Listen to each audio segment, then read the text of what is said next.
I know as someone who has suffered from mental health issues in the past, I had postpartum depression after my first daughter. I've dealt with a lot of anxiety over the course of my life. I know so many of us, even a year into this pandemic, are dealing with anxiety and stress and overwhelm as both moms and with our children. Our children are experiencing these things.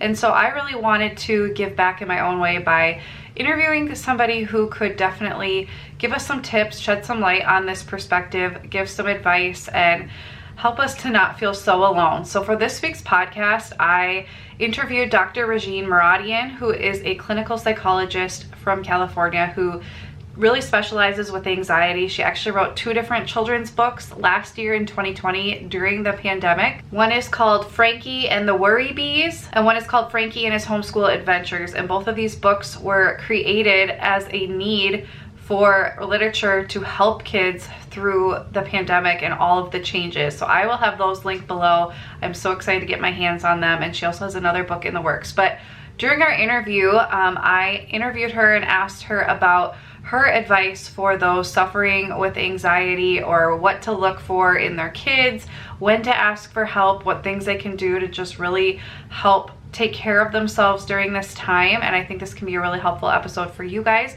So I just pulled that little portion out of a larger episode that is a great episode, and just am posting that on YouTube. But if you want to hear the entire episode, it is chock full of great information for busy moms, working moms who are trying to balance working, plus their kids are at home or coming back and forth with quarantining and things like that. I definitely recommend you check out the whole episode. But if you just want to get the tips, you can listen to this.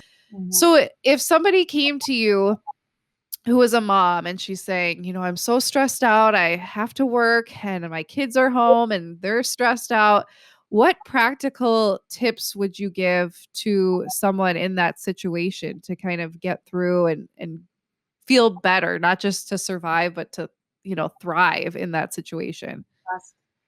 Well, I think one of the first things I always like to go to is structure and organization. Like the same way you asked about, well, and I did get that question even when I was writing my books. Oh my gosh, Regine, how did you do that? Right. I don't get it. With 3 kids, I mean, do you have help? Besides my mother-in-law, it's not like I have much help. Right.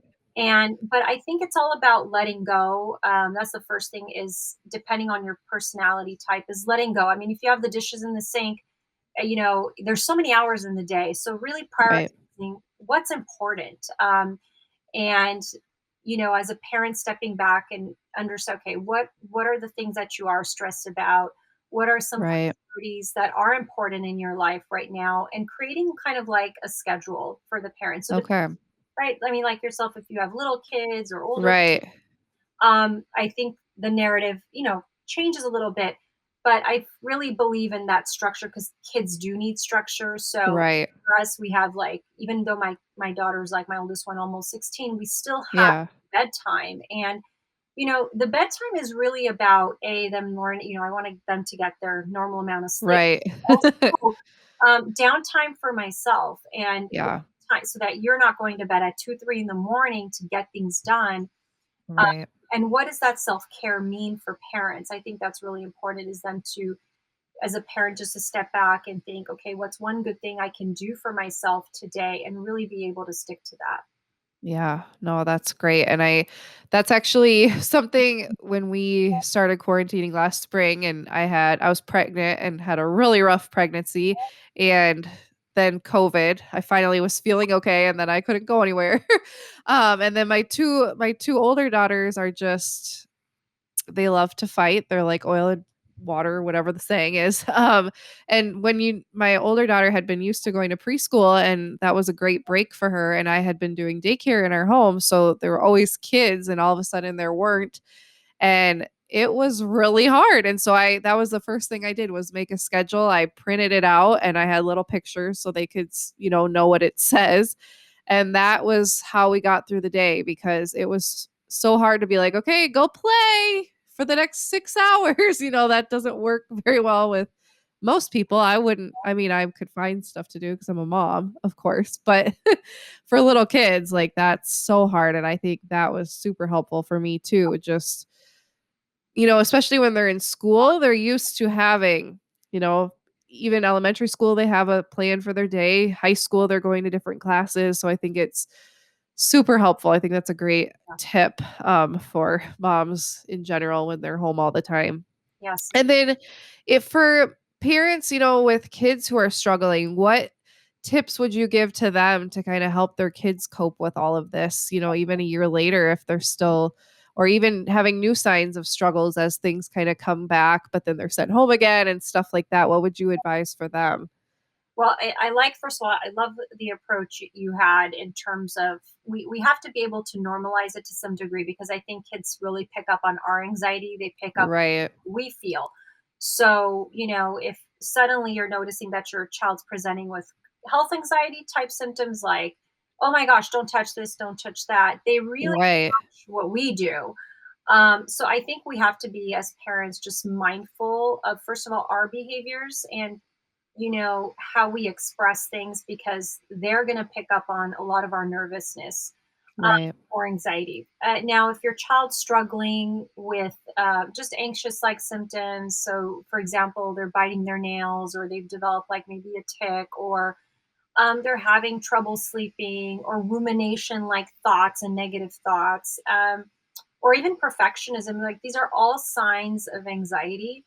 There's so many more. I could talk about this. Right. Oh, I'm sure. I think as a parent, what's really important is to first kind of acknowledge the behavior and sit down with them and really ask them how they're feeling, and starting that conversation. Like for little ones, drawings works really well. Yep.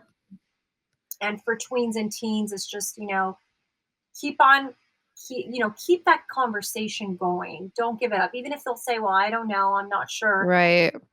Keep on prompting, because eventually, especially if you have more of an introvert type child, they will open. Right. The extroverts will tell you everything you want to know. It's great. Right. They'll Yeah. spill the beans, but with the introverts, it's just, I know it's a little bit harder. Um, some really great tips for kids are, deep breathing exercises. There's so many. UCLA Mindful is one of my favorite kind of apps. You Okay. can download, and kids really love that. What's that one called? Uh, Sorry, I didn't hear that. UCLA Mindful. Okay. Oh, okay. Yeah, like the school UCLA Mindful. Sure. Okay. That's There's awesome. so many, but kids really respond well to now, especially now with mindfulness. It's so popular, Right. and just really creating a calm routine at night. I think starting your bedtime routine even an hour before. Okay. I'm really a fan of the essential oils. The diffuser, and I usually put a little bit of lavender oil in there. And then they really have their downtime. That's so important. And that could be also a good time for you to check in every night and, ask them how their day was. I like to use the analogy of sugars and spices.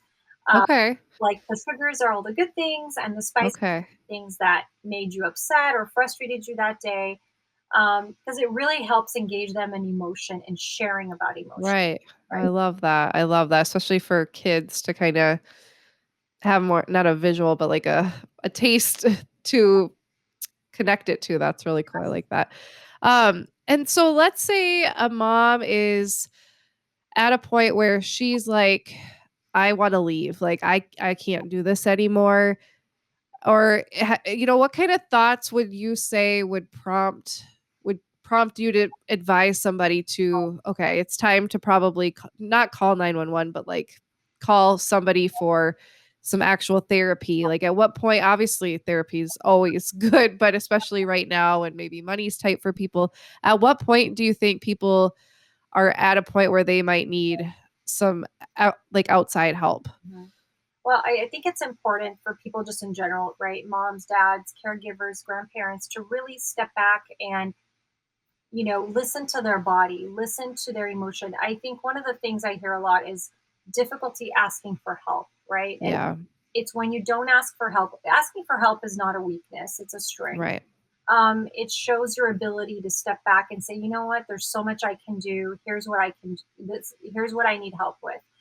And I think really starting with a list of things that you think that you need help with first, your top three things that can help Okay. stress.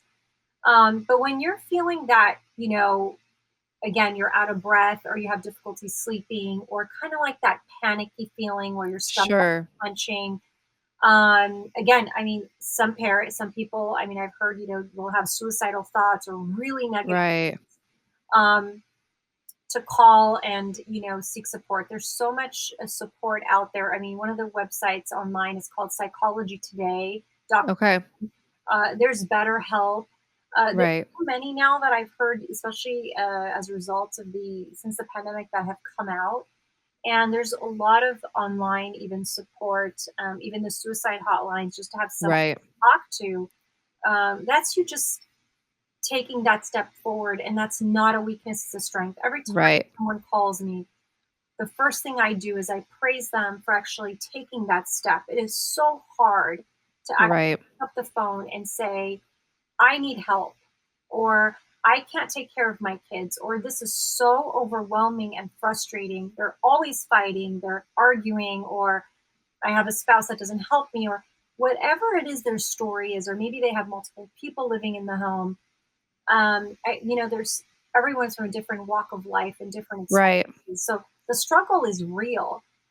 So it is a strength. The fact that any person, even listening today, is actually picking up the phone and or looking up online to seek support, you are strong. You're a warrior just by doing. For sure. Yeah. I love that. So this really made me, while you were talking, really made me think about my own experience with postpartum depression after my first daughter was born. I did a whole episode on that because I look at it as like the best thing that ever happened to me because I got help. And I really analyzed my life and thought I never want to go back to that point. So what can I do now to kind of be proactive? So a lot of why I didn't ask for help right away was because a lot of my first of all, I was pregnant, so I knew, negative like hormones do things to your brain and they make you kind of you lose your train of thought all the time um and I just kept thinking, all this is happening because of my life situations. Like we were moving and we were selling a house and money was really tight and all of these things were happening. And so I thought, well, I don't need to get help. This is just because of my situation. What would you say to anybody listening who's like, well, there's nothing anybody can do to help me. It's just the way my life is right now. It just sucks and there's nothing I can do about it. Nobody can help me change my life right now. So I shouldn't seek help. What would you say for that to somebody who's kind of in that mindset that they don't need help because it's just the way their life is right now?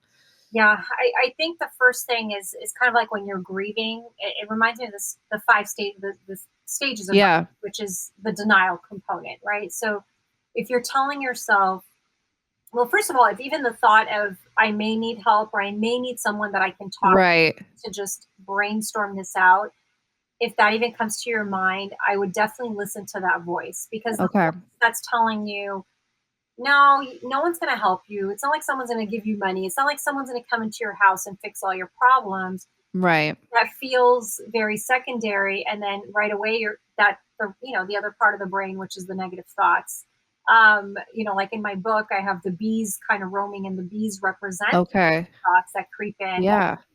It's about saying, no, actually, I let me just give this a chance and try. Because really what therapy is, and or even just talking or any type of life coaching, is all about dissecting um, all the areas of your life that you're struggling with, and just bouncing these ideas off to another person can actually help you see things in a different way and put it into perspective, so that you can find yourself again and find your strength. Because I think what we tend to forget is how strong we are and how resilient. Right. And look, you present a lot of important issues. You're talking about being a new mom and having all these things on your plate, and being able to step back and realize, well, this is as much as I can do right now. Because I Right. think when we compare ourselves also to what other people are doing, For sure. we tend to only see one side. You don't really see Right.